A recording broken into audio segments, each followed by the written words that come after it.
네, 여러분 안녕하세요. 교두부 시즌3 MC 김전입니다. 최근 미국의 경기 침체 우려, AI 고점 논란, 일본은행의 금리 인상으로 인한 엔캐리 자금 청산, 중동 전쟁 긴장 고조 등의 이유로 글로벌 증시의 변동성이 정말 심했던 것 같습니다. 당분간 미국 증시 내 경기 침체에 대한 경계 심리가 지속되면서 이 변동성에 대한 확대 국면이 이어질 수 있기 때문에요. 계속해서 발표되는 경제 지표들 잘 체크해 주셔야 될 것 같고요. 또 이런 상황에서도 각 산업들은 어떤 흐름을 보이고 있는지 교두부에서 브리핑 해드리겠습니다. 자, 오늘은 게임 산업에 대해서 알아볼 텐데요. 8월 5일 국내 증시 서킷 브레이커가 발동하며 급락했을 당시 대부분의 종목들의 주가가 빠지면서 당연히 게임주들도 크게 하락을 했었는데요. 다행스럽게도 블랙먼데이 이후에 타격을 받았던 주가는 서서히 회복세를 보이고 있습니다. 자, 게임주들의 주가도 회복을 하고 있는데 이 주가를 보면요, 약간 엇갈리는 모습입니다. 크래프톤이나 넷마블, 펄어비스 등의 경우에는 주가가 우상향하고 있는 모습이지만 NC소프트나 카카오게임즈, 위메이드 등의 게임주들은 주가가 우하향하고 있어요. 사실 이 주가뿐만이 아니라 영업이익까지도 서로 다른 방향성을 보이고 있습니다. 자, 같은 게임주인데 왜 서로 다른 흐름을 보이는 걸까요? 자, 그 이유는 두 가지가 있습니다. 일단 첫 번째로는 해외 매출에서 찾을 수가 있어요.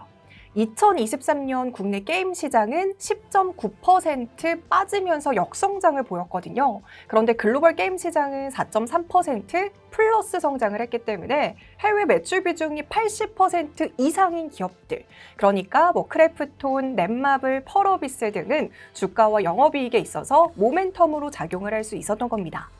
자, 이어서 두 번째 이유는요, 게임사들의 경쟁력이라고 할 수 있는 게임 개발력에서 찾을 수가 있어요. 다들 아시는 것처럼 MMORPG는 이제 시장의 과포화 상태가 심화되고 있어서 더 이상 예전만큼의 경쟁력을 갖기는 어렵습니다. 지금은 전 세계적으로 선호하는 장르가요, 캐주얼이라든지 슈팅이라든지 서브컬처 기반의 RPG, 아니면 방치형 RPG, 퍼즐이나 전략, 액션 RPG 등으로 굉장히 세분화되고 있는데요. 따라서 이제는 게임사들이 단순히 신작을 출시한다에만 초점을 맞추기보다는 기존 게임에 대한 지속적인 업데이트랑 장르에 대한 확장을 통해서 유저들의 충성도를 높이는 것이 중요하고요. 결국에는 개발력을 검증해냈는지를 판단하는 것이 필요합니다.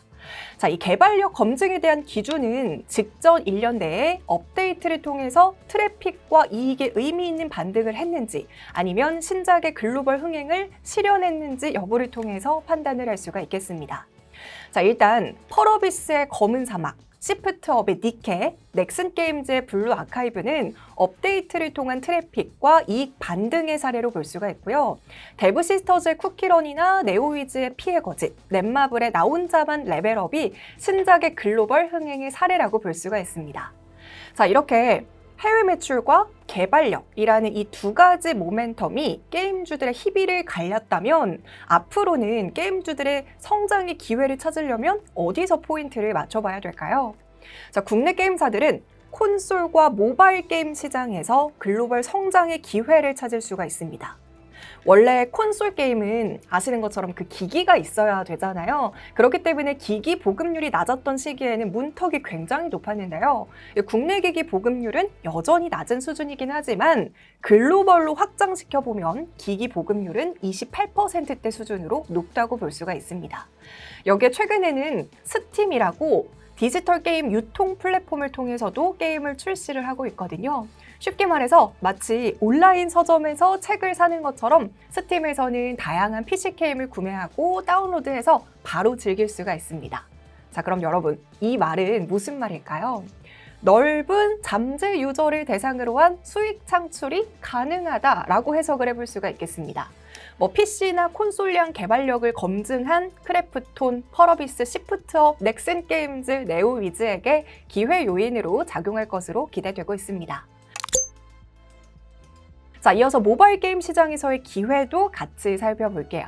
자, 글로벌 모바일 게임 시장에서의 기회 요인으로 작용할 수 있는 장르는요, 캐주얼이나 하이퍼 캐주얼 게임입니다. 이 캐주얼 게임은 평균 플레이 시간이 기타 장르 대비 굉장히 짧고 다운로드당 평균 매출이 0.62달러 수준으로 전체 1.29달러 대비 낮기 때문에 게임 장르 중에서 가장 높은 다운로드 횟수를 기록을 하고 있어요. 이 모바일 게임 시장의 대체 컨텐츠로 자리 잡은 숏폼 아니면 짧은 음원과 마찬가지로 짧은 플레이에 대한 선호가 전 연령대에서 나타나고 있습니다.